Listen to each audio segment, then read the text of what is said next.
gracias, Padre eterno, por nuestra vida, Señor, por nuestra salvación que nos ha regalado, mi Dios. Gracias por tenernos Amén, acá Señor. nuevamente, Padre, con el pastor Jonathan Cho, con todo el grupo de Pistis, mi Dios.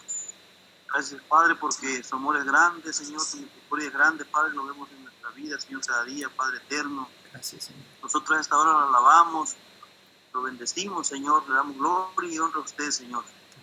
Gracias, mi Dios, por poner todos los medios, Señor, para poder recibir estas clases, Padre. Gracias por la provisión que nos da, mi Dios, por la tecnología, Padre, que usted ha creado, Señor, para que nosotros podamos recibir estas clases, Señor. Padre, bendecimos la vida del pastor Jonathan Cho, su esposa Carol, Señor. Sí, Señor. Gracias, Padre eterno, porque usted los usa, Señor, grandemente, Señor, para que su pueblo, sus hijos sean bendecidos, papá. Gracias por cada hermano, Señor, que está conectado a esta videoconferencia, Señor. Gracias, papito hermoso, por lo que usted ha hecho en nosotros hasta el día de hoy, lo que está haciendo y lo que seguirá haciendo, mi Dios. Ponemos en sus manos, Señor, esta noche, Señor, la energía eléctrica de todos los que estamos conectados, Señor. Padre, el internet, Señor, el audio, el video, mi Dios, todo el equipo, Padre, electrónico que se esté usando esta noche, mi Dios. Le pedimos que usted tenga el control total y absoluto, Padre, para que todos podamos escuchar bien, mi Dios, podamos ver bien. Amén. Y recibir esta bendición, Padre, que usted ha preparado para nosotros, Señor. Amén. En el nombre de Jesús le damos gracias, mi Dios. Amén. Amén. Amén. Gloria a Dios. Vamos entonces a comenzar hoy, continuar, mejor dicho, con la lección 8 de Éxodo. La lección de hoy se titula Dios hace brotar agua de la roca y se trata de los capítulos 17 y 18 del Éxodo. Y el versículo central está en el capítulo 17, en el versículo 6, donde dice que yo estaré esperándote junto a la roca que está en Horeb. Aséstale un golpe a la roca y de ella brotará agua para que beba el pueblo. Así lo hizo Moisés a la vista de los ancianos de Israel. Amén. Amén. Vamos a centrarnos en este versículo, el suceso que hoy vamos a estudiar. Entonces continuamos con la parte número 1 de hoy, que se trata del Dios hace brotar agua de la roca, que es el capítulo 17. Y le vamos a pedir, a ver, yo lo tengo aquí en mi orden, al pastor Artemio, a ver si nos podría leer la pregunta 1 y contestarla. Por favor, pastor. Sí, pastor. ¿Cómo surgió otra vez la falta de fe del pueblo de Israel? Toda la comunidad israelita partió del desierto de Sin por etapas, según lo había ordenado el Señor. Acamparon en Refidim, pero no había allí agua para que bebieran. Así que altercaron con Moisés. Danos agua para beber, le exigieron. ¿Por qué pelean conmigo?, se defendió Moisés. ¿Por qué provocan al Señor? Pero los israelitas estaban sedientos y murmuraron contra Moisés. ¿Para qué nos sacaste de Egipto?, reclamaban. ¿Solo para matarnos de sed a nosotros, a nuestros hijos y a nuestro ganado? Además, a ese lugar lo llamó Masá y también Meribá, porque los israelitas habían altercado con él y provocado al Señor al decir, ¿está o no está el Señor entre nosotros? Amén, amén. Gracias, pastor. Amén. Bueno, otra vez vemos en el capítulo 17 lo que le pasa otra vez a los israelitas. Vamos a ver un poquito el mapa para poder recordar ahora en dónde están los israelitas. Ustedes, como podrán recordar, la semana pasada estudiamos que ellos estuvieron en Elim, que es aquí, que es una parte del desierto de Sin. Ustedes saben que Elim es el lugar donde israelitas recibieron maná y los codornices como alimento por el poder de Dios. Y hablamos también de que todo esto ocurrió por el poder de Dios y no es una casualidad natural. Luego de ese suceso, ahora ellos continuaron su marcha hacia más al sur de la península, llegando a esta zona que ahora se llama Refidim. Y aquí ustedes verán abajo, no sé si lo alcanza a ver, aquí está la zona que es donde está el monte, la punta de la península. La gente hay distintas versiones, pero los estudiosos, la mayoría todavía hoy creen que el monte Sinaí está aquí, en ese lugar, porque el monte Sinaí realmente es un lugar todavía no se conoce actualmente con el nombre de ese monte Sinaí o el monte Horeb. Precisamente. Pero según un poco los trayectos, los arqueólogos bíblicos creen que el monte Sinaí estaría en ese lugar. Algunos dicen que está en otro lugar, como en este lugar, por aquí. Algunos dicen que es otro monte que está por aquí, pero ninguno tiene pruebas. Algunos creen que este monte que está acá es el monte Sinaí, pero no cierra un poco los trayectos, pero por eso la mayoría concuerdan que posiblemente el monte Sinaí sea el que esté aquí.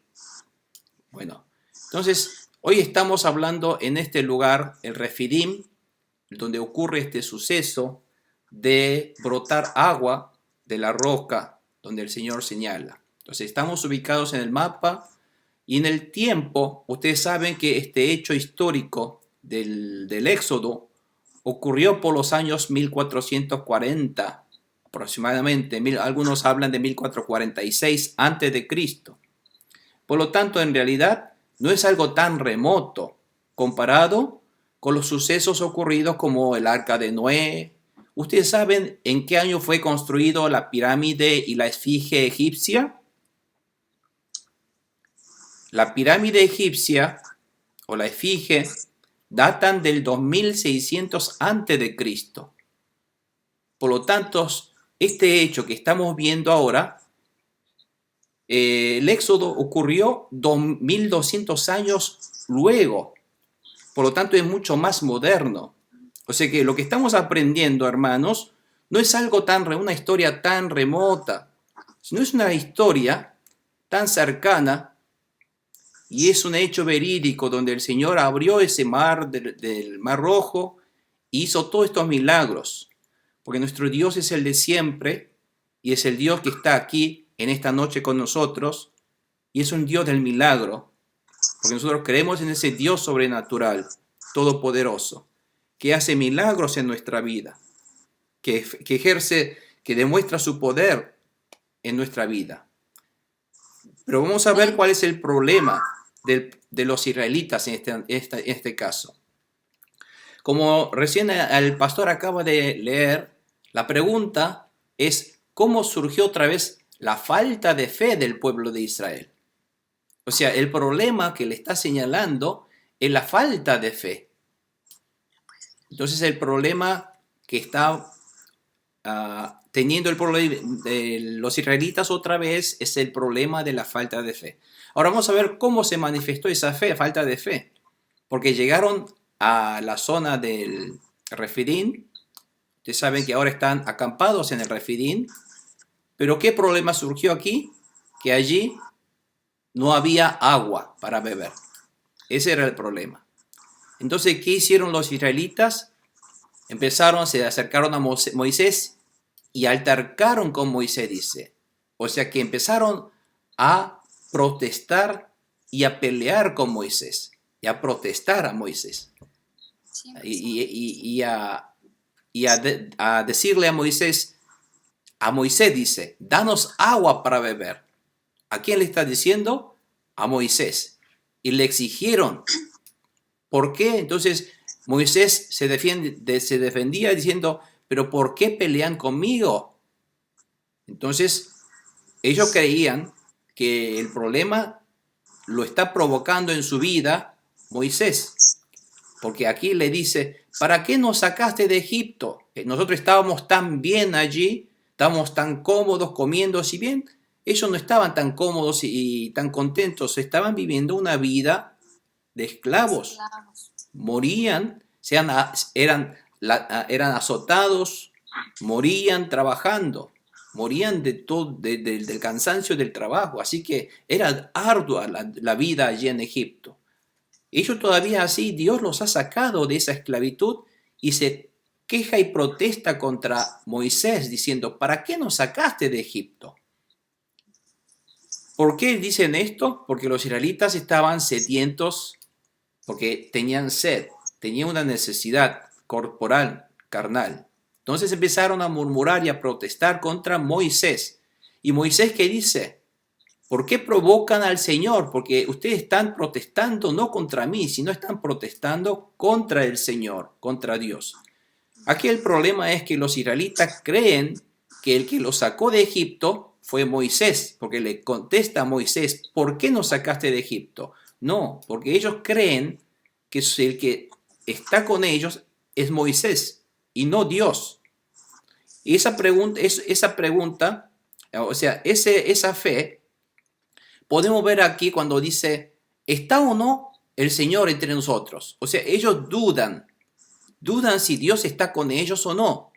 A pesar de ver las nubes, a pesar de la columna de nube, a pesar de ver la columna de fuego, a pesar de haber visto toda la obra que Dios ha realizado, el problema de ellos es todavía pensar de que como Dios es invisible, Dios no está con ellos. Y protesta contra Dios, protesta contra Moisés, al que únicamente ellos pueden ver. Aquí podemos ver que todavía los israelitas se atenían a lo visible nada más y no podían creer en ese Dios invisible todavía. Por eso tenían duda de que si Dios estaba con ellos o no, porque el Dios no era visible. Y otra de las cosas que ellos protestaban era, ¿para qué nos trajiste? ¿Nos quieres matar de sed? Tanto a nosotros como a nuestros hijos y tanto a nuestro ganado, porque para los israelitas que eran nómades, el ganado era como su vida, de ellos dependían. Como si ellos no tenían que comer, si tenían ganado, tomaban de su leche y de su carne. Por lo tanto, para los nómades era importantísimo el ganado. Y ellos decían, ¿nos trajiste para matarnos en este desierto de sed y de hambre? Siempre la protesta de ellos es por un problema carnal. Entonces otra vez vemos que la historia se repite. No fueron muchos días que pasó que ellos empezaron a comer carne de codornices y aún hoy día, ellos esta mañana cuando ellos salieron del campamento, comieron del maná, que es el pan milagroso de Dios. Ellos ven que la mano de Dios los está abasteciendo y supliendo sus necesidades. Aún así ellos protestan. ¿Por qué? Por unas pequeñas dificultades que encuentren ellos, ya mismo lo que están acostumbrados es protestar contra Dios. Entonces, este es el problema otra vez que se repite en el pueblo de Israel. Entonces nos preguntamos, ¿por qué Dios entonces trajo otra vez a este problema de la falta de agua? Si nosotros recordáramos un poco las clases anteriores, fíjense otra vez que Dios pone a Israel otra vez en situación de dificultad. Ustedes recuerdan que primeramente Dios los sacó, los llevó al Mar Rojo. Los llevó al Mar Rojo por un propósito, para que conozcan acerca de quién es Dios. Los llevó después al Mará, después los llevó a Elim, después hoy estamos en Refidim. Cada uno de estos lugares que Dios los lleva representa situaciones y vamos a ver un poco qué significó para Israel el Mar Rojo. El Mar Rojo fue el obstáculo que impedía avanzar. Fue el obstáculo que le traía temor por ser perseguido por los soldados, por el ejército del faraón, y era el obstáculo que le impedía pasar de la esclavitud a la libertad. Esa barrera de temor y de inseguridad era el Mar Rojo, pero Dios lo llevó a ese lugar. ¿Para qué lo habrá llevado? Para que aprendiera que el que los salvaba a ellos de ese temor, de la inseguridad, del ataque del enemigo y del obstáculo, todo ese problema fue todo solucionado de una vez por el poder de nuestro Dios. Entonces los israelitas cantaron, alabaron, glorificaron a Dios porque todos sus problemas fueron llevados a través del poder de Dios. No pasó muchos días cuando ellos llegaron a Mará. otra vez encontraron allí agua amarga. Mará para ellos era amargura, era una decepción, fracaso, era frustración, sed, como si fuera una situación nuestra en el día de hoy. Y todo este problema fue solucionado de una vez por el poder de Dios cuando Dios le asigna un árbol para que echara. Y fue el poder de Dios, a través de ese árbol, de cambiar toda esta dificultad, cambiarlos en situación de satisfacción y de felicidad y gozo. Luego ellos llegaron a Elim. Otra vez tuvieron hambre, necesidades y tuvieron tentaciones del pasado también. Querer otra vez regresar, decía, mire, nosotros en nuestros tiempos pasados comíamos carne y nos satisfacíamos carne aunque éramos esclavos. Pero otra vez el pueblo de Israel, frente a las necesidades carnales, no tiene interés en la voluntad de Dios, en lo espiritual. Ellos siempre se concentran y les interesa lo que son necesidades carnales, el hambre. Por lo tanto, Dios otra vez llevó a Elim para que pudieran ellos conocer que realmente el que puede solucionar el problema es Dios. Pero fíjense otra vez, hoy estamos en Refidim y entra otra vez en tentación porque ellos tienen sed y a través de sed ahora están enojados. Viene la ira, la pelea, el murmurar contra el siervo de Dios. Y además tiene temor de perder ganados, el temor de perder sus bienes. Nosotros a veces en nuestra vida, muchas veces, nos enfrentamos a situaciones del Mar Rojo, situaciones de Mará, situaciones de Elim o situaciones de Refidim. Y nos preguntamos cuál sería nuestra actitud frente a estas situaciones que Dios nos hace caer. Porque a través de esas situaciones Dios quiere mostrar, Dios quiere decir, yo soy el que te puede sacar de esa situación. Yo soy la solución de tu problema. Si tú te vienes y obedeces a mis mandamientos, entonces yo seré el que te sacaré de esa situación y te resolveré todos tus problemas.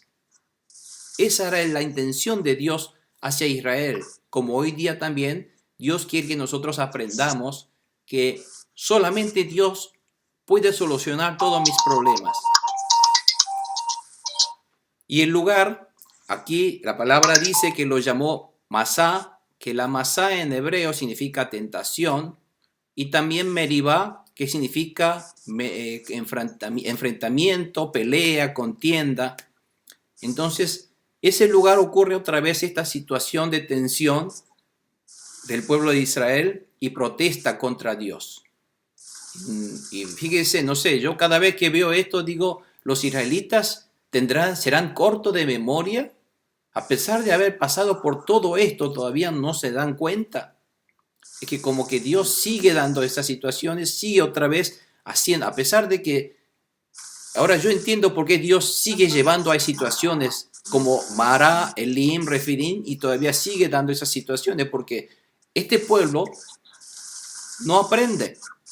Es un pueblo duro de cabeza. No entiende otra vez las cosas de Dios.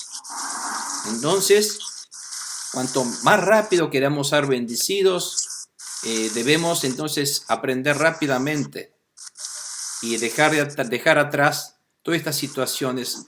Porque lo que Dios, ¿qué es lo que Dios querrá? ¿Cómo querrá que el pueblo reaccione frente a esta situación? Frente a estas situaciones, Dios quiere que el pueblo ore a Dios, que reconozca a Dios que es el que va a solucionar, que es el que tiene la llave de la solución de todo su problema en la vida, que es el que Dios quiere bendecir a ellos. Hay todo un plan de Dios sobre la vida de ellos. Pero ustedes saben por qué Dios hace todo esto con el Éxodo y el pueblo de Israel? Porque nosotros cuando estudiamos Israel, no solamente tenemos que pararnos en este suceso histórico de la Biblia, sino empezar a ponernos en lugar de nuestro Dios y entender el corazón de nuestro Dios. ¿Por qué Dios sacó al pueblo de Egipto? ¿Por qué Dios está llevando a este lugar? ¿Por qué Dios quiere entrenar a este pueblo? ¿Qué quiere hacer Dios finalmente con este pueblo? No solamente termina llevando la tierra de Canaán, hay un plan, propósito de Dios más allá de todo esto. ¿Dios qué quiere hacer?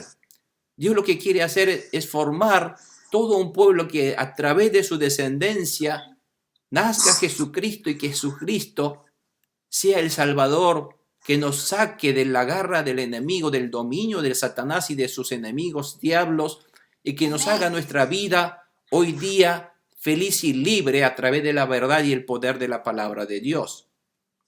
Eso es lo que Dios está planeando, y esto es lo que estamos estudiando hoy.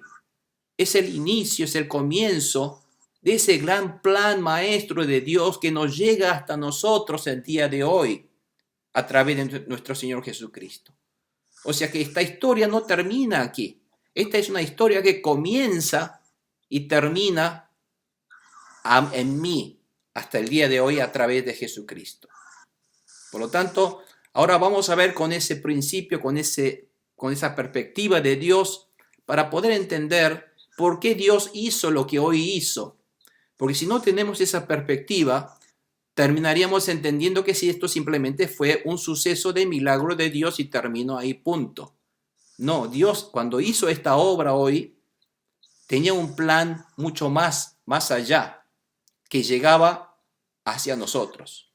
O sea, tenemos que entender que cuando Dios hizo este plan de brotar agua de la roca, lo hizo pensando en nosotros, no en israelita nada más. Amén. Bueno, en base a esa perspectiva vamos a entender esta Biblia mucho mejor. Vamos a ver entonces, hoy dijimos que estamos en Refidim, vamos a ir a la pregunta número 2, a la hermana Consuelo, por favor. Amén. ¿Por qué estado de ánimo? Dios clamó entonces Moisés al Señor y le dijo, solo falta que me maten a pedrada. Claro, fíjense un poco, ahí ustedes imagínense que se produjo una situación de tensión ahora. Algunos ya tenían una piedra en sus manos para tirarle a Moisés. Estaban re enojados, estaban muy airados. Y fíjense ese dibujo, te traté de un poco ilustrar cuál era la situación en ese momento. Todos los israelitas estaban enojadísimos. Decían, no tenemos que beber. Nos quiere matar a nosotros y a nuestros hijos y a nuestros ganados. ¿Por qué nos trajiste a este lugar donde no hay ni una gota de agua? Y ellos no sabían. Dice, ¿dónde está Dios? Dice, ¿Dios está entre nosotros o no? Y tú nos trajiste aquí. Entonces, Moisés clamó a Dios. Pero cuando clamó a Dios, fíjense, clamó entonces Moisés al Señor y le dijo, ¿qué voy a hacer con este pueblo? Le dijo al Señor. Solo falta que me maten a pedrada, decía, porque está arriesgando su vida. Moisés estaba frustrado, temor de que algún día esta multitud, no eran 2 o 3 personas, eran más de 2 millones de personas, todos enojados, imagínense qué clase de temor hubiera sentido también. Algún día no me matarán. Los israelitas protestaron contra Moisés, que es siervo de Dios, porque creyendo que Dios no estaba con ellos, había una falta de fe en ellos. Entonces el ánimo también de Moisés estaba caído ante Dios y dijo, Señor, ahora, ¿qué puedo hacer por este pueblo? Estaba desanimado Moisés.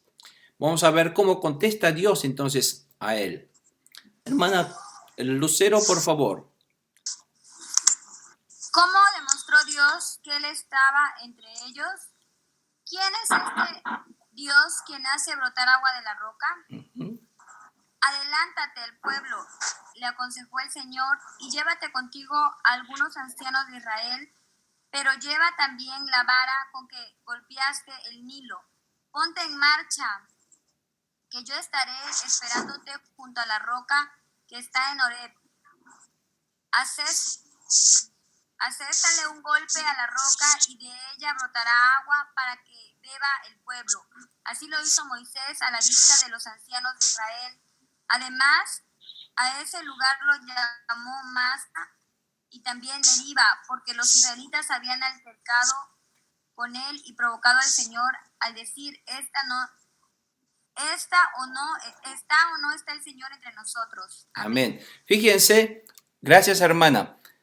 Dios le dice a Moisés, entonces, debido a esta situación tensa que se formó entre los israelitas y Moisés, le está diciendo el Señor a Moisés, llévate contigo a algunos ancianos, dice, nada más que ancianos de Israel, no a todo Israel, porque Dios quiere mostrarle algo a Israel, pero ahora no quiere llevar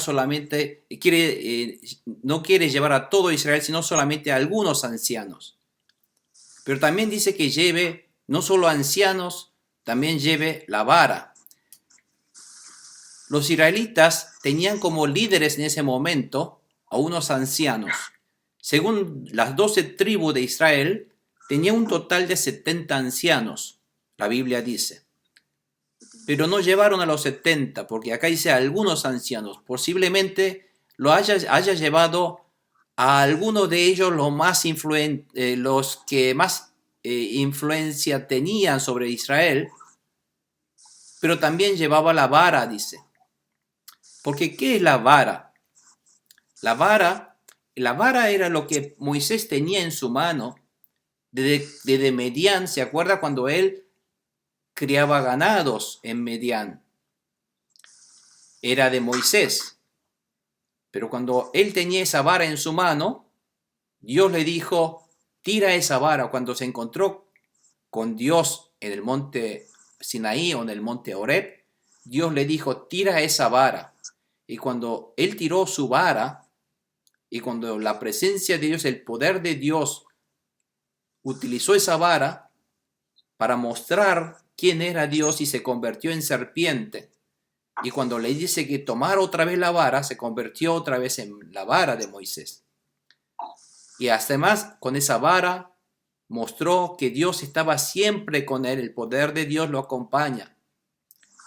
Entonces, con esa vara él golpeó el Nilo, con esa vara hizo los muchos milagros de las plagas que lo sacó de Egipto. Entonces, dice, un poco pensamos en esta vara, que si bien es una vara insignificante que tenía en la mano de Moisés, cuando en esa vara, Dios obra en esa vara, se convierte en algo se convierte en un instrumento de Dios. Por lo tanto, la vara significa la presencia de Dios. La vara es la prueba de que Dios estaba con él. La vara es poder. La vara de Moisés era el símbolo de que Dios lo estaba utilizando como instrumento. A lo mejor nosotros, antes de conocer a Dios, éramos tal vez como esta vara de Moisés, una vara pulgar común y silvestre.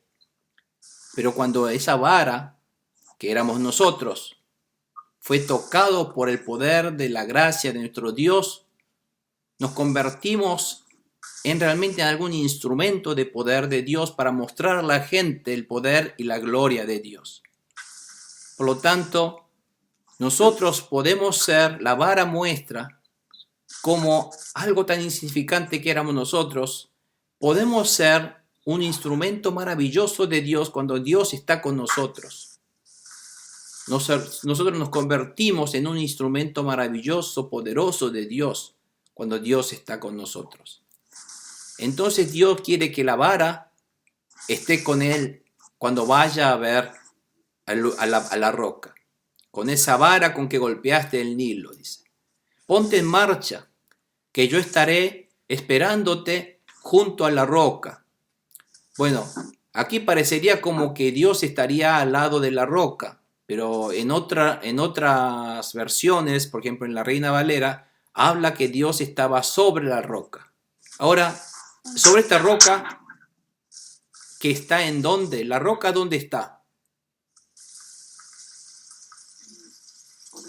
en Horeb. Oreb.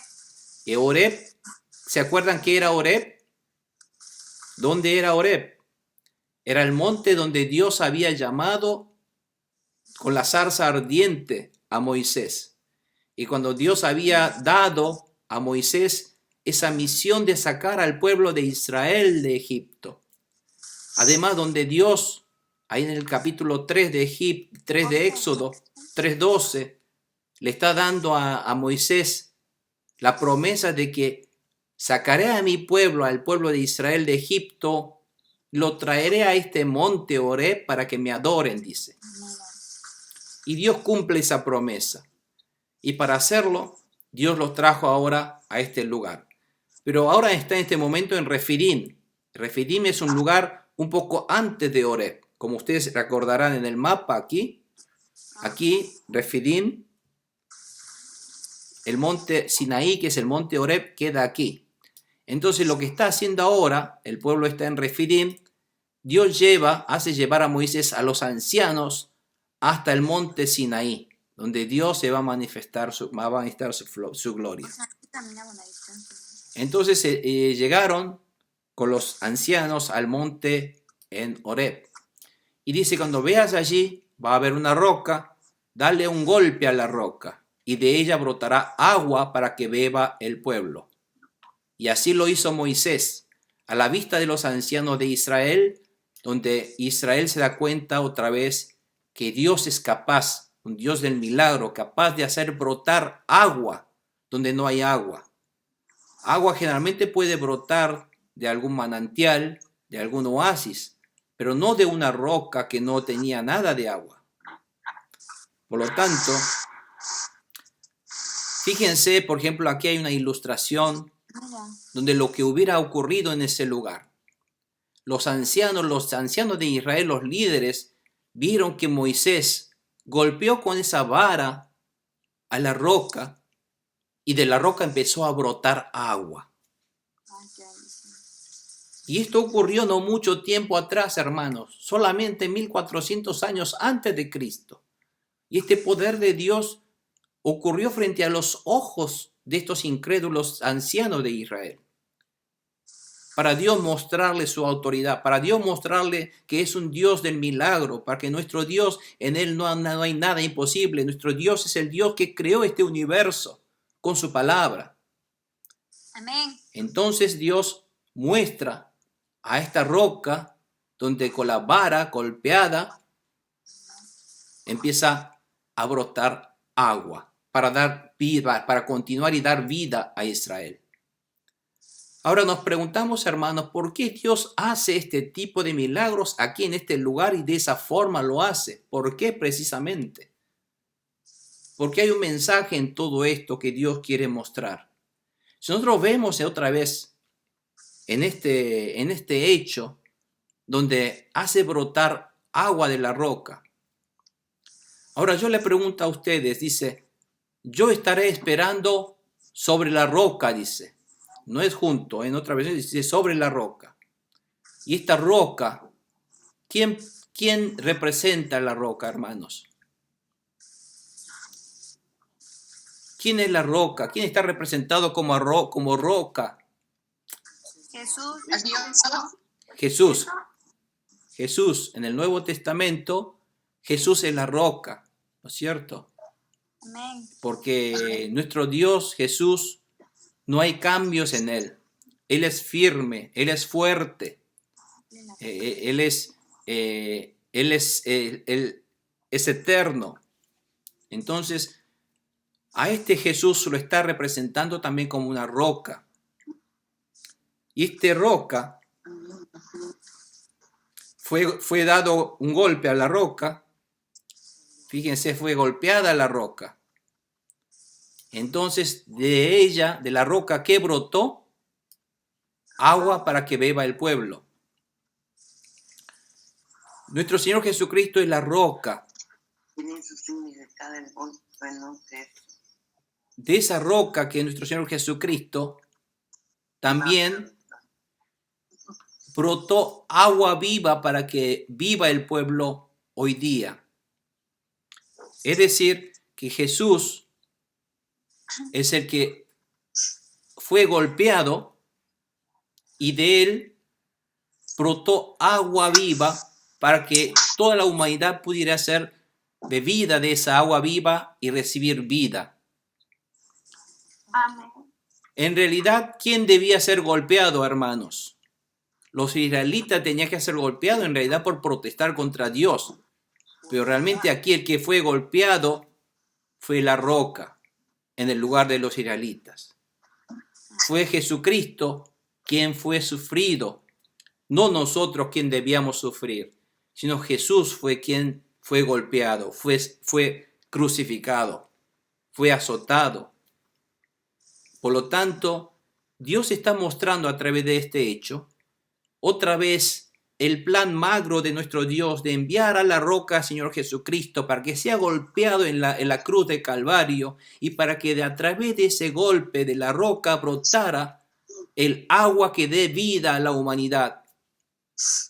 Este hecho, Dios está otra vez simbolizando lo que va a realizar en el futuro, pensando en nosotros. Por eso le dije al comenzar esta lección que Dios está planeando todo esto pensando en nosotros a través de Jesús, pensando bendecir nuestra vida, pensando perdonar nuestros pecados a través de nuestro Señor Jesucristo. Por lo tanto, no es por ninguna razón Dios hace esta obra. Este milagro Dios lo hace de tal manera porque está representando otra vez, simbolizando lo que Él va a hacer con nuestro Señor Jesucristo, donde va a empezar a brotar de Él el agua vida que nos va a saciar nuestra sed espiritual. Por lo tanto, por parte, entonces podemos nosotros ver aquí que el milagro realizado por Moisés ante los ojos de los ancianos de Israel era exactamente lo que Dios iba a hacer hoy día con nuestra vida. Además dice que ese lugar lo llamó Masá o también Meribá, porque Masá quiere decir, ¿qué quiere decir Masá? Tentación, dijimos, y Meribá, contienda o enfrentamiento, porque los israelitas habían altercado con él, contra Dios, habían protestado y provocado al Señor, diciendo, ¿está o no Dios entre nosotros? Entonces, Dios demostró, por eso dice acá, ¿cómo demostró Dios que Él estaba entre ellos? A través de la roca que hace brotar agua. Otra vez, está mostrando que Dios siempre está con ellos. ¿Cuál era entonces el problema? ¿Dios estaba con ellos o no estaba con ellos? Dios siempre está con nosotros. Entonces, ¿cuál es la razón por la cual los israelitas no pudieron experimentar a Dios? Es porque no tenían fe. El problema de la falta de fe, al no creer en el Dios que vive, obra, que nos ama, no podemos ver la presencia de Dios en nuestra vida. No podemos experimentar la presencia de Dios en nuestra vida si no tenemos fe. Pero si tenemos fe, Dios siempre está con nosotros y podemos obedecer la palabra de Dios. Entonces vemos como obedeciendo la palabra de Dios, podemos ver que los milagros ocurren. Aquí los israelitas desobedecieron, no creyeron en Dios.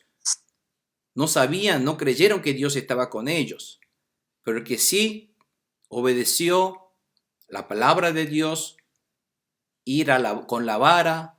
Fíjense que Moisés obedece a Dios exactamente lo que él dice, que golpea con tu vara la roca donde yo estaré, entonces saldrá agua, brotará agua de allí.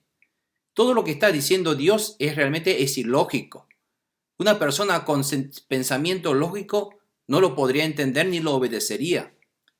Pero Moisés va y obedece tal cual como lo dice, porque ya en él estaba la fe de que después de haber pasado todas esas plagas que Dios les hizo pasar, después de ese poder que mostró al cruzar el Mar Rojo, de todas estas cosas que ha venido observando, ha ido experimentando, lo ha convertido en un hombre de fe. Pero a pesar de haber visto los mismos sucesos, los israelitas no tuvieron fe todavía. Ese es el problema de los israelitas. Ellos vieron exactamente lo que había visto Moisés con sus ojos, pero los que tuvieron fe y creyeron en Dios son los que fueron realmente salvos y bendecidos por Dios. Y van a ver ustedes que estos israelitas, Dios trata de que ellos se arrepientan. Dios le da oportunidades siempre de que se arrepientan y le crean en Dios. Dios siempre le dio oportunidades, pero muchas oportunidades, innumerables oportunidades. Pero aún a pesar de esas oportunidades que Dios le dio para que crean, los israelitas no creyeron en Dios. Otra vez siempre fueron desobedientes y protestaban siempre contra Dios. Entonces lo que después Dios hace es los abandona. Entonces estos israelitas luego terminan su vida sin la bendición de la tierra prometida, sino mueren en el desierto, porque no obedecen a Dios. Pero sí, los que sí obedecieron, sí entraron a la tierra de Canaán, como Caleb y como Josué. Y los descendientes de estos tercos que no querían creer en Dios. Los hijos que nacieron en el desierto. Bueno, vamos a ir a la pregunta siguiente, a la 4. Ahora, hermano Aldo, por favor.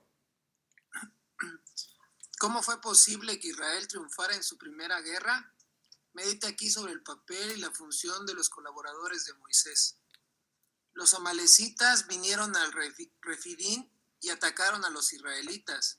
Entonces Moisés le ordenó a Josué: escoge a algunos de nuestros hombres y sal a combatir a los amalecitas. Mañana yo estaré en la cima de la colina con la vara de Dios en la mano. Josué siguió las órdenes de Moisés y les presentó batalla a los amalecitas. Por su parte, Moisés, Aarón y Hur subieron a la cima de la colina. Mientras Moisés mantenía los brazos en alto, la batalla se inclinaba en favor de los israelitas, pero cuando los bajaba, se inclinaba en favor de los amalecitas. Cuando a Moisés se le cansaron los brazos, tomaron una piedra y se la pusieron debajo para que se sentara en ella. Luego Aarón y Hur le sostuvieron los brazos, uno el izquierdo y el otro el derecho, y así Moisés pudo mantenerlos firmes hasta la puesta del sol. Fue así como Josué derrotó al ejército amalecita al filo de espada. Entonces el Señor le dijo a Moisés: pon esto por escrito en un rollo de cuero, para que se recuerde y que lo oigan bien Josué. Yo borraré por completo bajo el cielo todo rastro de los amalecitas. Moisés edificó un altar y lo llamó: El Señor es mi estandarte, y exclamó: echa mano al estandarte del Señor.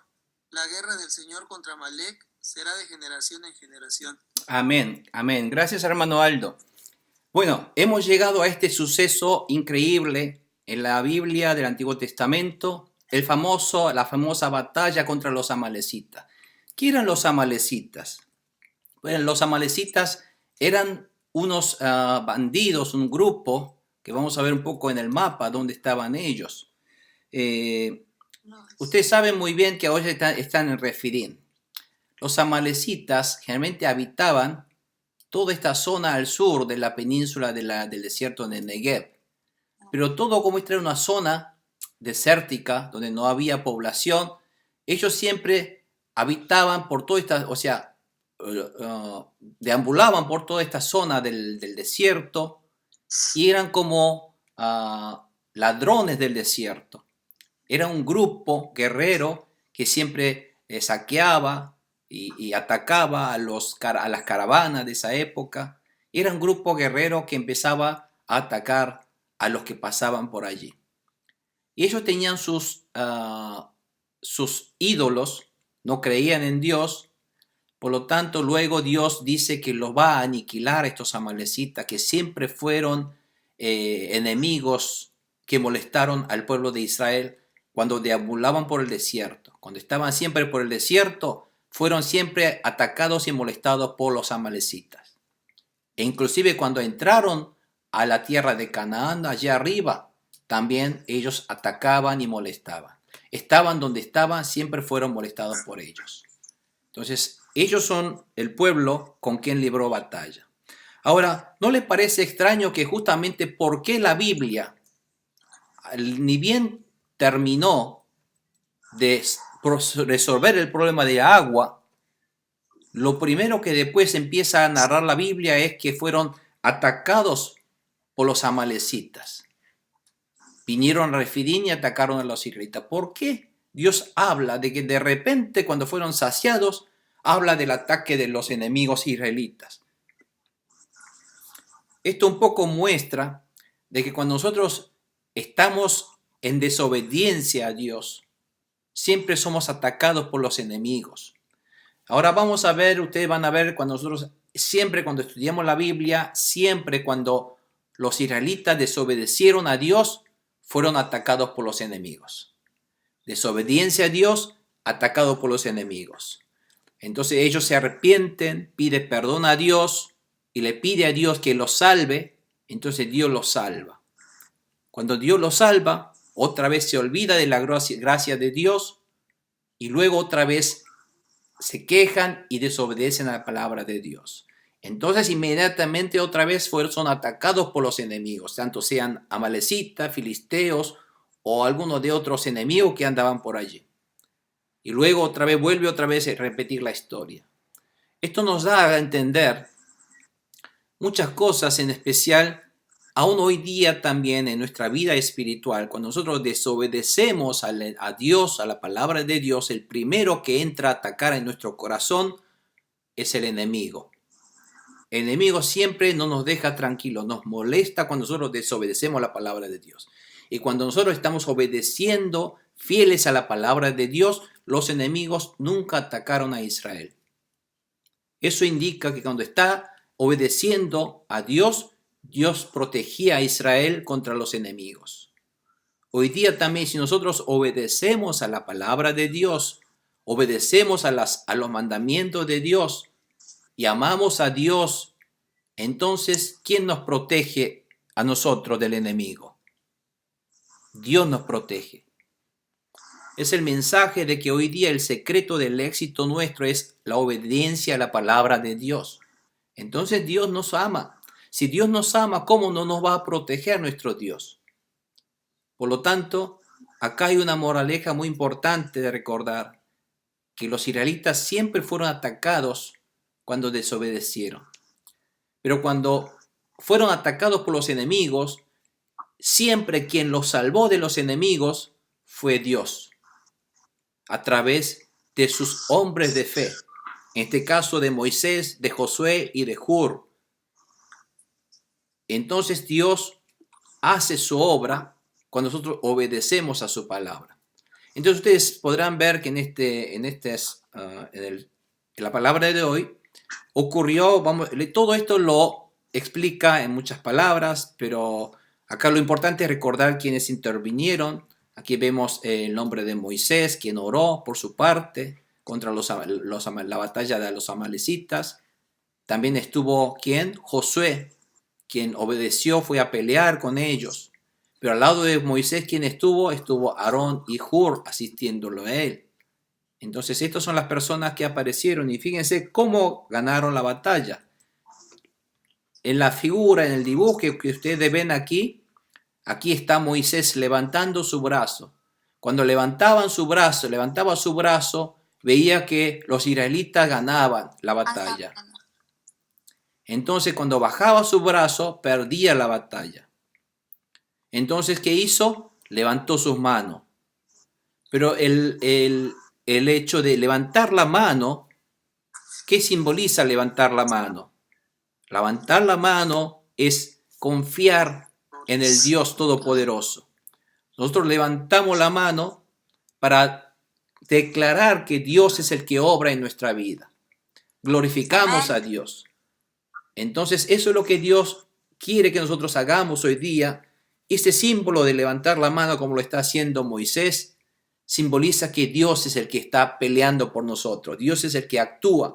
Dios es el Dios del ejército. Entonces, confiar en Dios, quien Dios es el que nos da la victoria en la batalla. Dios nos hará ganar contra el enemigo. Dios nos sacará, nos librará, nos salvará del ataque del enemigo. Esa misma fe se aplica hoy día también. Cuando nosotros confiamos en Dios, levantamos nuestra mano de fe y oramos a Dios, Dios nos sacará de todos nuestros problemas, ya sea problemas de salud, problemas de relación, problemas de hijos, problemas con padres, problemas económicos, sea lo que sea. Acá lo que Dios quiere enseñar a través del pueblo de Israel es que toda solución del problema nuestro está en la mano de Dios. Y Dios quiere que nosotros vayamos a levantar nuestras manos hacia Dios para que Dios sea quien resuelva nuestro problema y de esa manera nosotros confiemos en Dios y sepamos realmente cómo es Dios y quién es Dios y qué es capaz de hacer este Dios sobrenatural sobre nuestra vida. Esta es lo que se llama fe. Y Dios quiere convertir al pueblo de Israel en este pueblo de fe que solamente confíe en Dios y que obedezca solamente en Dios y que realmente pueda experimentar su vida, el milagro de Dios y que su vida sea bendecida a través de la mano de Dios. Pero cuando él bajaba la mano, como se cansaba, fíjense, dice que la Biblia dice que le puso una piedra para que Moisés se sentara, porque tuvieron que estar levantado con la mano levantada durante toda la batalla, que duró o todo el día a lo mejor, o días. Entonces, Aarón, su hermano, soportó su brazo. Aquí también otro hombre llamado Hur, a la derecha, lo estuvo también sosteniendo la mano. Y finalmente terminó con una batalla de los israelitas. Entonces, en gracia, dice aquí, Dios, como Josué, fue así como Josué derrotó al ejército amalecita a filo de espada, dice. Entonces el Señor le dijo a Moisés: pon esto por escrito en un rollo de cuero. ¿Vieron ese rollo de cuero de oveja que estaba escrito toda la Biblia antiguamente? Dios dice que escribe esto para que recuerde generación en generación que el que aquí ha ganado esta batalla fue el Señor. Para que lo recuerde, para que lo conmemoremos. Y dice, escuche muy bien, dice: yo soy el que borraré. ¿Quién es el que borrará a nuestro enemigo por completo bajo el cielo? Nuestro Dios. Yo borraré por completo a los amalecitas. Tal que todo rastro de los amalecitas no quedará, rastro alguno. Este es lo que Dios dice que le grabe en la mente de sus descendientes a través del escrito en el rollo. ¿Por qué quiere que escriba esto? Para que no se olvide. Para que cada vez cuando se olvidan, vean el rollo escrito y se dé cuenta que nuestro Dios es el que nos va a sacar de nuestros aprietos y nuestros enemigos. Pero para eso tenemos que confiar en este Dios que nos ama, quien nos quiere bendecir a través de Jesucristo. Amén. Bueno, entonces esto es uno de los sucesos en el cual está aquí diciendo la famosa palabra de Jehová Nisí, porque Nisí es bandera o estandarte, porque en la antigüedad ellos cuando ganaban una batalla venían con una bandera, con un estandarte que lo representaba. Y cuando los enemigos, cuando entre dos ejércitos gana una batalla, tenía que tirar abajo ese estandarte o la batalla, romperlos, quemarlos, para que eso simboliza la derrota. Y el que tenga su estandarte, todavía esa bandera a lo alto, significa que es quien ganó esa guerra.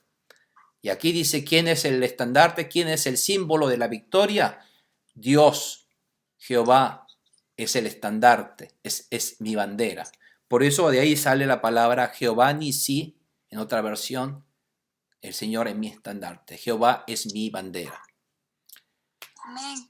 Entonces de esa manera, dice que el Señor, la guerra del Señor contra Amalek será de generación en generación, porque nuestro Dios es quien ganará batalla siempre contra los enemigos, hasta hoy día también. Bueno, vamos a la parte número 2 ahora. Es el tema que se trata de Jetro. ¿Se acuerda quién es Jetro? Jetro es el suegro de Moisés. Entonces, vamos a ver un poquito sobre esto otra vez. A ver quién está aquí con nosotros. Ya está el pastor Rafael, por favor. Bien. ¿Cómo acordó a Dios Jetro luego de escuchar las palabras de Moisés? ¿Cómo adoró a Dios Jetro después de escuchar las palabras de Moisés?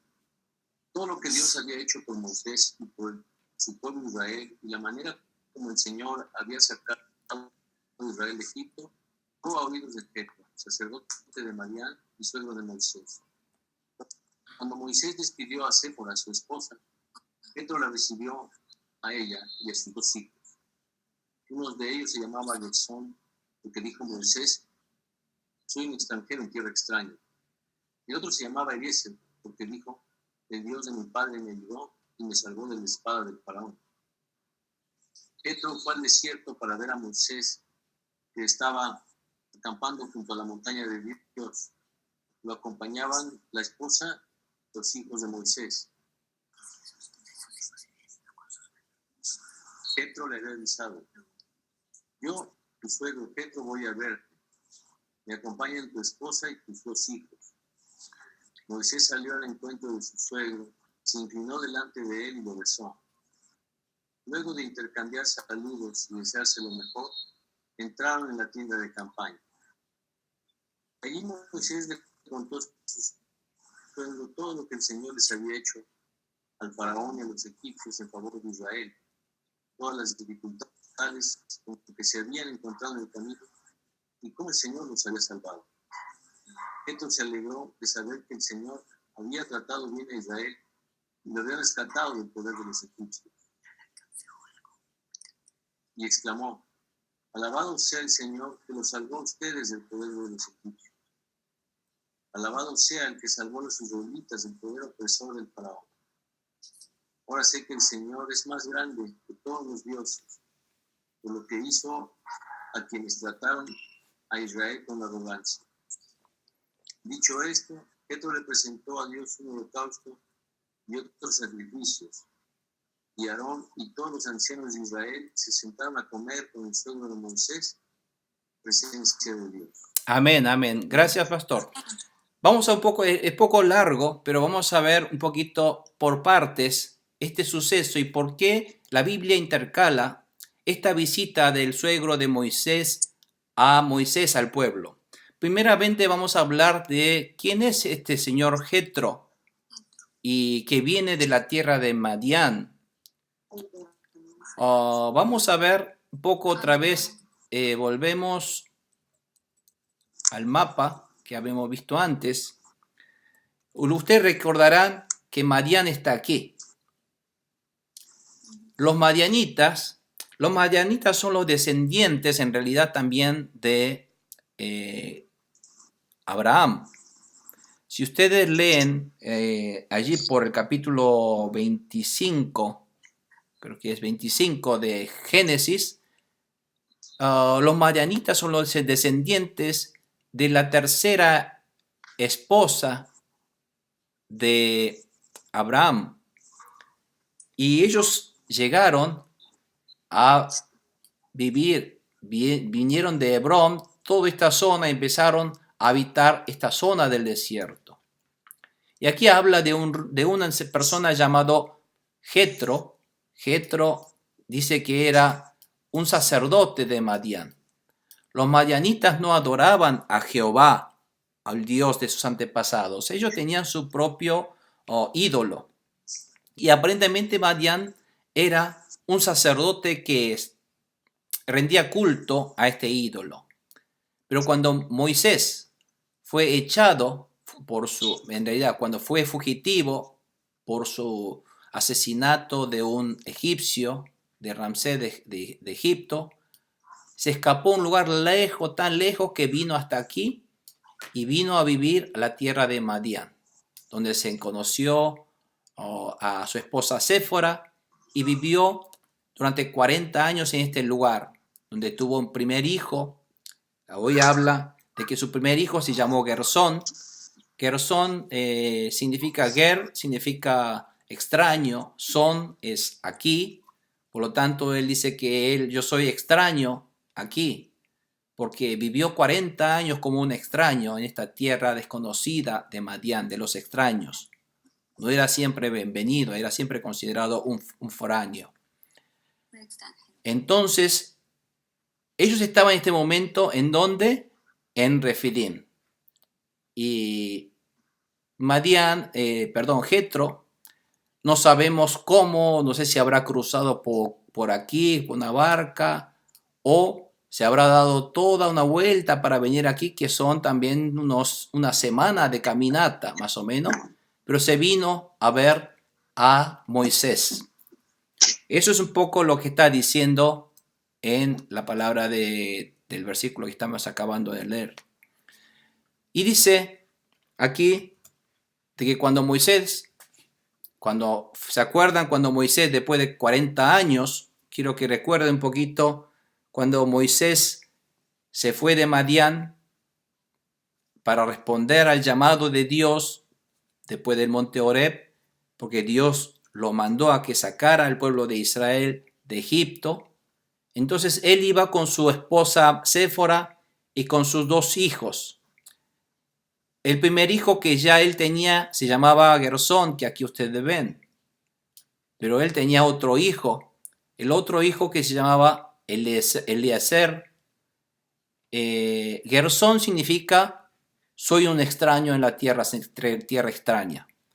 Pero Eliezer significa que Dios de mi padre me ayudó. O que Dios es mi ayuda, quiere decir. O que me salvó de la espada del faraón. Entonces, un poco aquí podemos ver en los nombres que Moisés le pone a sus hijos, es su estado de fe. Cuando él llegó como fugitivo escapando de los egipcios a la tierra de Madián, él se sentía un extranjero en esa tierra extraña. Parece que su vida había acabado allí, porque recuerden que él había venido de un palacio lujoso, lleno de oro, cubierto de oro y cubierto de mármoles, un imperio extravagante, y él era el segundo, uno de los hijos de ese faraón, adoptivo aunque sea. Pero vino a ver a dónde fue a parar. Fue a parar a un lugar desértico, donde criaba ovejas, cabras, y lo que todo el día hacía era pisaba pasto con el olor de los animales y de los excrementos de los animales. Entonces él estaba un poco decepcionado que su vida pasó a decaer como en ese momento. Él era un pastor. Pero luego, cuando él recibe el llamado de Dios, cuando él se encuentra con Dios en el monte Horeb, su fe empieza a cambiar. Porque ahora sí, Dios, ese Dios de mi Padre, ese Dios que está conmigo, es el Dios de nuestros antepasados, Él está conmigo y Él me ayudó. ¿Por qué? Entonces narra la Biblia esta parte donde muestra un poco en los hijos, en los nombres de los hijos, su significado de los hijos, muestra un poco el estado anímico o el estado de fe de Moisés. Por ese momento, cuando nació el primer hijo, fue hace unos 40 años. Ustedes saben que Moisés pasó 40 años en el palacio del faraón, luego pasó otros 40 años en el desierto de Madián. O sea que cuando llegó a Madián, conoció a Séfora, se casó con Séfora y tuvo el primer hijo Gersón. Pero cuando luego cuando regresó a Egipto, quería salir con sus hijos. Y se acuerdan que ahí hubo un suceso que yo les expliqué. El problema es por qué Séfora y los hijos tuvieron que regresar. Porque, en primer lugar, cuando nació Gersón, él es un judío, entonces le practicó la circuncisión al primer hijo, como manda la palabra de Dios, a Gersón. Y aparentemente la esposa Séfora no era judía y no podía ver cómo su hijito recién nacido tuviera que sufrir cuando le practican esa circuncisión, ve la sangre. Entonces ella, tal vez horrorizada por lo que pasó con su hijo Gersón, decidió a no practicarle a mi segundo hijo, no le permitiré que le practiquen la circuncisión. Un poco eso fue, porque cuando llegó a partir de Madián hacia Egipto, ustedes recuerdan que Dios quiso matar a Moisés. Inmediatamente lo que hizo Séfora es agarrar una piedra y practicarle la circuncisión. ¿A quién? Al que todavía no había sido circuncidado. ¿Quién era? El segundo hijo que acaba de nacer hace poquito, que fue Eliezer. Aquí podemos que entre Gersón y Eliezer hay mucha diferencia de edad, casi de unos 40 años de diferencia. Este Eliezer, entonces, cuando practica esa circuncisión, Dios suelta a Moisés y le deja ir, lo cual indica la Biblia que la razón por la cual Dios quiso matar a Moisés era por la desobediencia a la palabra de Dios, porque Dios no quería que un siervo de Dios que él va a tener que utilizar tenga todavía algo de desobediencia en su vida. Entonces, después de este suceso, Dios lo suelta y entonces él sigue la marcha solo hacia Egipto, y porque su familia no va a poder acompañar en esta proeza de tener que sacar al pueblo de Israel de Egipto. Entonces ellos regresaron y durante todo este tiempo estuvieron con su suegro, con su papá, en este caso la papá de Séfora, quedaron en la tierra de Madián, y luego ahora están teniendo este reencuentro nuevamente después de ese suceso que les acabo de contar.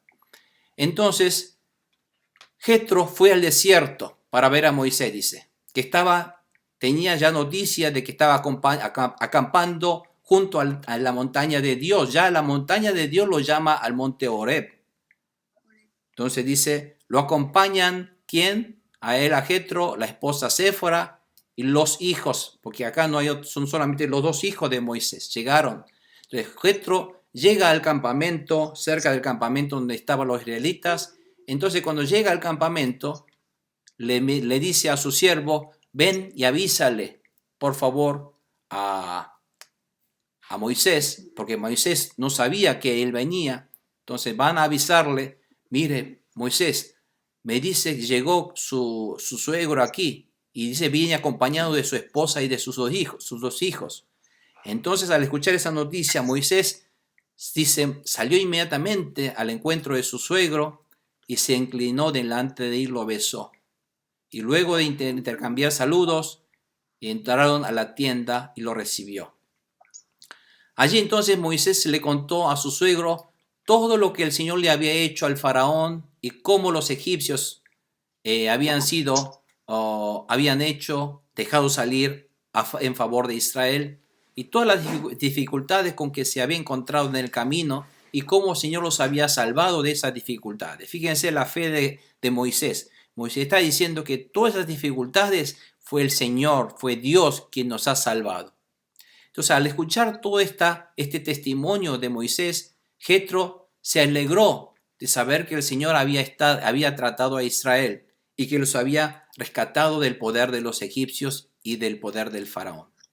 Y exclamó, y aquí está la exclamación y la confesión de lo que dice Jetro para adorar a Dios. Dice, alabado sea el Señor, o Jehová, dice, que los salvó a ustedes del poder de los egipcios. Está contestando, declarando que el que los salvó fue nuestro Señor.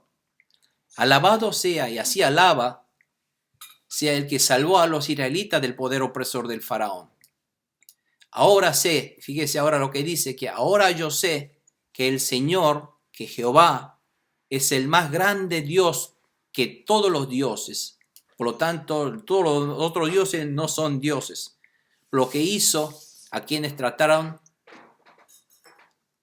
a Israel con arrogancia. Entonces, este momento, Jetro está declarando, está alabando a Dios, está glorificando a Dios, y dice, lo importante es que ahora Jetro se convierte en hombre de Dios. ¿Por qué? Porque acá declara que ahora yo sé, la palabra ahora sé, que ahora el Señor es el verdadero Dios entre los dioses. Entonces, dicho esto, Jetro, ¿qué hizo? Jetro le presentó ahora un holocausto. Esto es una ceremonia de holocausto donde sacrificaba un animal y tenía que quemarlo por completo a ese animal como ofrenda al Señor, como agradecimiento, servicio y de culto a Dios, y otros sacrificios también. Entonces Aarón y todos los ancianos de Israel se sentaron a comer con el suegro de Moisés en presencia de Dios. Esto de sentarse a comer no es simplemente que terminó el sacrificio y entonces ahora empezamos a comer la cena porque llegó la hora del almuerzo o de cena. No, el de sentarse a comer también es una parte del rendir culto a Dios. Porque Dios dice, después de rendir culto a Dios, los israelitas tendrían que reunirse a comer, a gozar y a disfrutar juntos la alegría y el gozo del Señor a través de compartir la mesa, a través de reunirse en reunión de comunión entre ellos. En todo esto que acaba de hacer, hay toda una connotación espiritual, donde ¿qué es lo que quiere hacer? ¿Qué es lo que quiere decir? Que cuando el Señor, cuando hace esta confesión, fíjense aquí la fe de Jetro. Jetro confiesa al Señor que es el Dios verdadero y que es el Salvador. Como nosotros hoy día también hemos confesado, hemos reconocido que Jesucristo es nuestro Señor y Salvador, que no hay otro Dios sino solamente Jesucristo, es el más grande Salvador, quien hizo toda la proeza en la cruz de Calvario para salvarme de mis pecados, para perdonar mis pecados. Que Él murió en la cruz, sacrificándose como un holocausto, como un cordero de Dios para recibir el castigo que yo debía haber recibido. Entonces, este holocausto que representa el sacrificio de nuestro Señor Jesucristo, ellos lo hizo en ese momento Jetro. Jetro presentó holocausto y otros sacrificios. Entonces, este holocausto también representa el sacrificio que Dios hizo, pero también lo que Él entrega su vida enteramente a Dios. Él entrega abnegación, entrega su tiempo, su vida al Señor. Entonces el holocausto también representa la entrega de vida, entregar nuestra vida, consagrar nuestra vida al Señor. Eso es el holocausto que Jetro acaba de hacer. Consagró su vida completamente al Señor, lo cual nosotros lo hacemos después de reconocer a Jesús como nuestro Señor. Entonces después Aarón y todos los ancianos de Israel le da validez a todo lo que él hace, porque si él hubiera hecho todo esto para adorar al Dios de los madianitas, los ancianos de Israel no se hubieran sentado a comer junto alegremente con el suegro, si él hubiera adorado a un ídolo. Aquí está adorando al verdadero Dios, porque él lo reconoció como él es el verdadero Dios. Entonces el pueblo de Israel se sentó a comer en una comunión con él, para comer con el suegro de Moisés en presencia de Dios. Esto está indicando la conversión del suegro de Moisés, Jetro, en reconocer a Jesús. Entonces, esto que está ocurriendo, ocurrió exactamente en nuestra vida.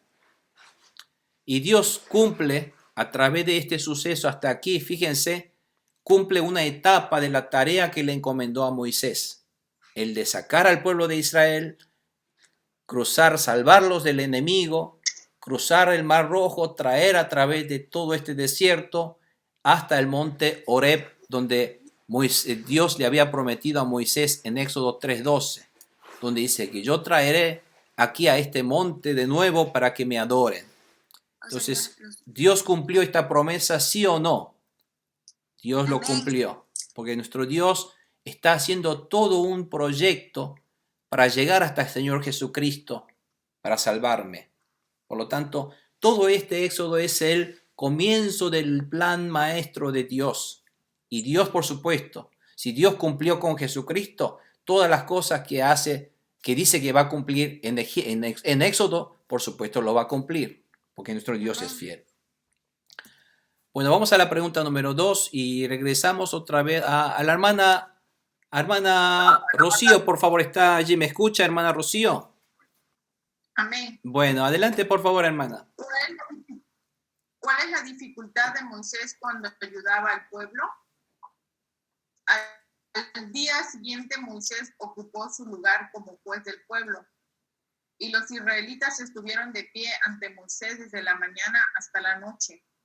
Cuando su suegro vio cómo procedía Moisés con el pueblo, le dijo: ¿pero qué es lo que haces con esta gente? ¿Cómo es que solo tú te sientas mientras todo este pueblo se queda de pie ante ti desde la mañana hasta la noche? ¿Es que el pueblo viene a verme para consultar a Dios?, le contestó Moisés. Cuando tienen algún problema me lo traen a mí para que yo dicte sentencia entre las dos partes. Además, les doy a conocer las leyes y las enseñanzas de Dios. Amén. Gracias, hermana.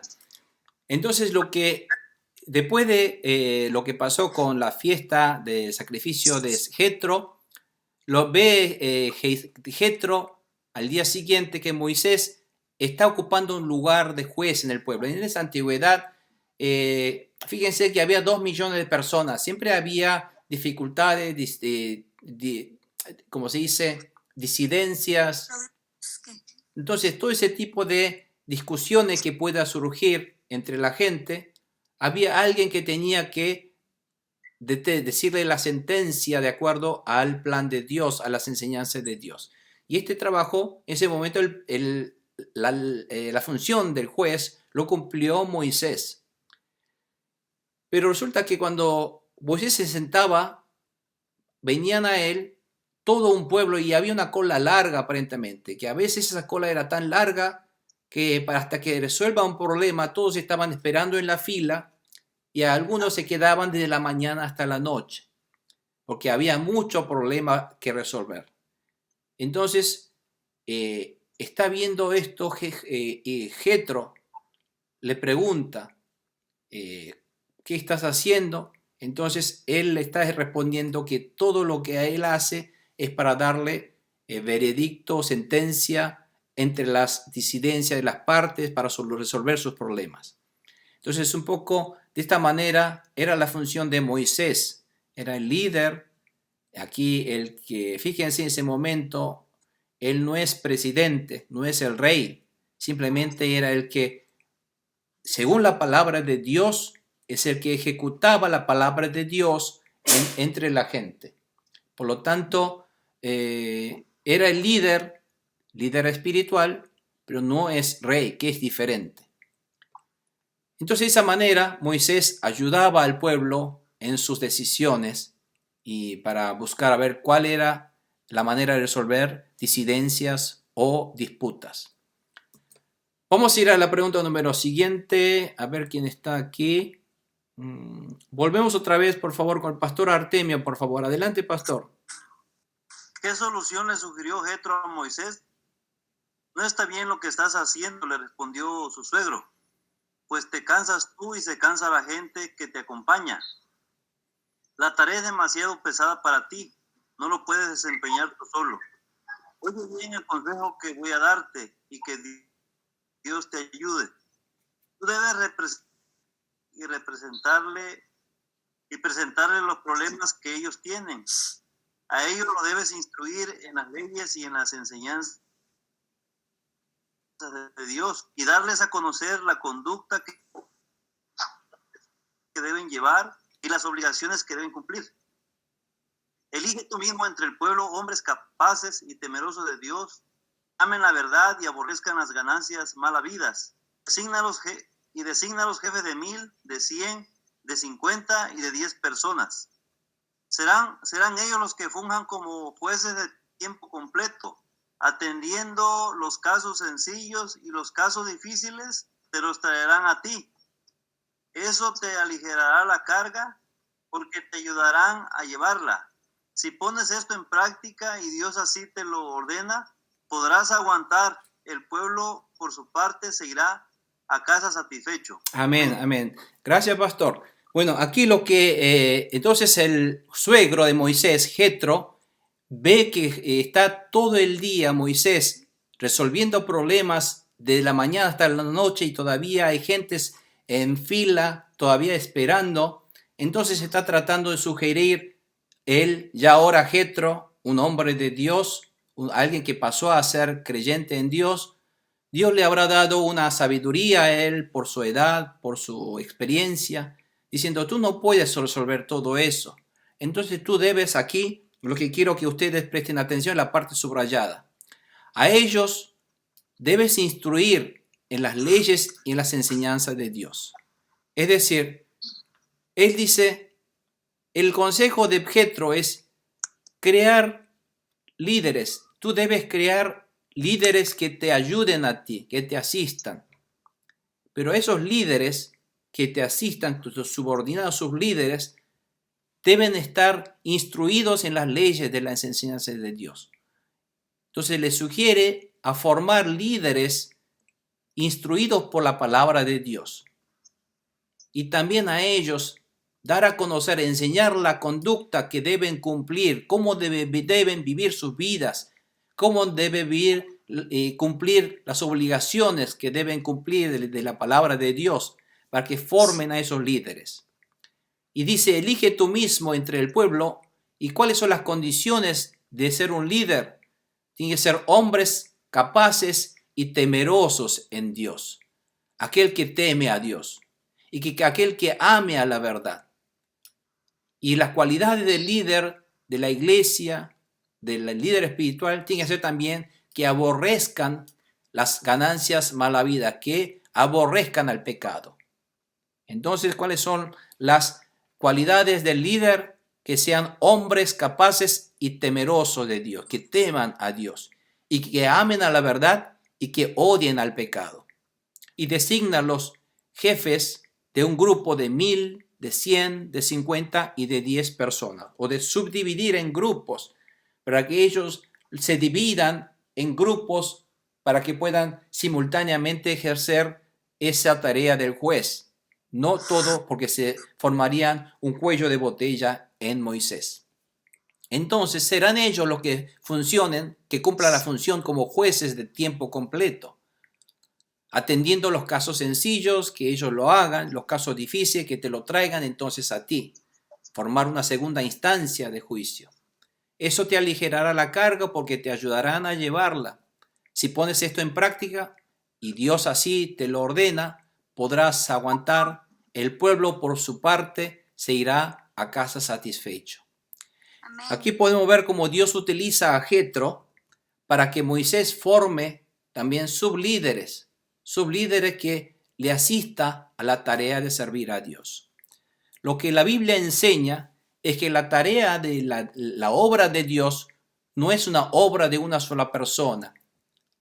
La obra de Dios es mandamiento de Dios que debe ser llevado en un grupo, en conjunto. Por lo tanto, Dios, Jesús, también formó discípulos. O sea, aquí podemos ver la manera como Dios quiere trabajar. Dios nunca quiere trabajar solamente en un solo líder. Por eso en una iglesia está un líder principal, que es el pastor, pero también están los sublíderes. Pero esos sublíderes de las iglesias ¿cuáles son los objetivos de sublíderes? A cumplir a la palabra de Dios. Y esos líderes también tienen que ser hombres que amen a Dios, amen la verdad y odien el pecado.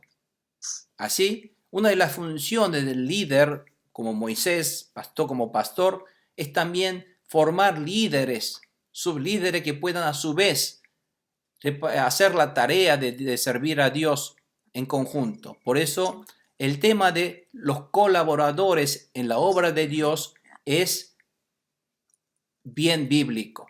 Por lo tanto, la colaboración que nosotros hacemos para hacer la obra de Dios en Pistis es de acuerdo al plan que Dios nos enseña a que hagamos de esa manera. Vamos a la pregunta número 3. A ver quién está aquí. La hermana Consuelo, por favor. Dado Moisés la sugerencia de su suegro Jetro, sobre la voluntad de Dios de enviar Jetro a Moisés, atendió a la voz de su suegro y siguió sus sugerencias. Escogió entre todos los israelitas hombres capaces y los puso al frente de los israelitas, 1,110 personas. Estos jefes fungían como jueces de tiempo completo, atendiendo los casos sencillos, pero remitiendo a Moisés los casos difíciles. Más tarde Moisés despidió a su suegro, quien volvió entonces a su país. Amén. Bueno, aquí está diciéndose en unas simple palabra que Moisés obedeció a su suegro. O sea que si bien Moisés era líder de esos 2 millones de personas, aquí podemos ver la humildad de Moisés y el corazón de Moisés de no solamente querer ejercer autoridad, sino cuando vea algo razonable, entonces tratar de cumplirlo de una manera lógica en ese momento y eficiente de poder dar juicio. Bueno, de esa manera vamos a ir a la pregunta, a la conclusión de que recuerda que Dios es la solución de todos nuestros problemas. Dios quiere que nos postremos ante su amor y autoridad en busca de bendición porque no la hay en ningún otro lugar. Solamente Dios es la llave de solución y de bendición a nuestra vida. Busquemos solamente en Dios. El hombre no encontrará felicidad en el dinero. El hombre no encontrará felicidad en las cosas de este mundo, en los placeres de este mundo. El hombre encontrará la verdadera felicidad únicamente en Dios. Entonces recordemos que la solución de todos nuestros problemas y Dios que está enseñando al pueblo de Israel esta gran verdad. Y en segundo lugar, Dios envió al verdadero roca de salvación, quien es nuestro Señor Jesucristo y Salvador Jesucristo, de quien mana el agua viva que satisface todas nuestras necesidades espirituales. Por lo tanto, cuando uno tiene a Jesucristo, a roca de nuestra vida, brota en su vientre agua viva para siempre cuando tenemos a nuestro Señor Jesucristo. Nunca pasaremos sed en este mundo, dice la palabra. En tercer lugar, recuerda que Dios desea que sus hijos colaboren y aunan esfuerzos para cumplir los objetivos del Señor para que Él sea glorificado. Por lo tanto, a través de estas dos partes, nosotros vemos, hay un tema además central que relaciona entre la parte 1 y la parte 2. Y nosotros vemos en la parte 1 también, si bien Dios mostró al pueblo de Israel el milagro de quién es el que realmente puede abastecer de agua y saciar su necesidad de que es nuestro Dios, además Dios hizo que a Moisés llevara solamente a los líderes, a los ancianos, a presenciar ese hecho de golpear la roca con la vara donde salía el agua. No fueron todos los israelitas, solamente fueron los líderes. Y en el segundo lugar podemos ver aquí también que Moisés, sugerido por Jetro, forma líderes. Entonces aquí podemos en la palabra de hoy que también hay un mensaje de que una de las tareas como siervo de Dios que debemos hacer es formar también discípulos, líderes, que puedan llevar a otros a servir a Dios. Entonces, si vemos en la historia de la Biblia que siempre lo que Dios quiere hacer es ir pasando, ¿sí? Ir transmitiendo a sus generaciones, de generación en generación, este mensaje, esta palabra de Dios, para que vaya formando líderes. Y es una de las cosas que yo estoy orando también como ministro de este Pistis, formar líderes. Aquellos que realmente amen fervientemente a Dios, que reciban instrucción de la palabra de Dios, que conozcan la voluntad de Dios, que amen la verdad, que odien al pecado y puedan también formar a otros, transmitir este mensaje del Evangelio a otras personas y transformar vidas. Porque esa es una de las maneras que Dios, el Espíritu Santo, obra en nuestra vida. Y Dios nos ha escogido. Aquellos que reciben la palabra de Dios son hombres escogidos por Dios, porque Dios nos da esa palabra porque sí. Dios, si Dios da esta palabra, es porque hay un motivo, hay un propósito de Dios en nuestra vida, en mi vida y en tu vida, amados hermanos. Por lo tanto, lo recibimos y damos gracias que el Señor esté poniendo sus miras sobre nuestra vida y que Dios quiera bendecirnos, que Dios tenga un propósito sobre mi vida. No la rechacemos, obedezcamos porque eso es una bendición segura para mí y para nuestros descendientes. Bueno, amados hermanos, cerremos nuestros ojos y queremos dar gracias a nuestro Señor por la palabra de hoy, por el mensaje de este agua viva que nos ha dado a través de nuestro Señor Jesucristo, la roca eterna. Y queremos dar gracias, Señor, por habernos puesto la mira sobre nuestra vida para formarnos como un líder para enseñar este mensaje a los demás y ganar vidas para Cristo.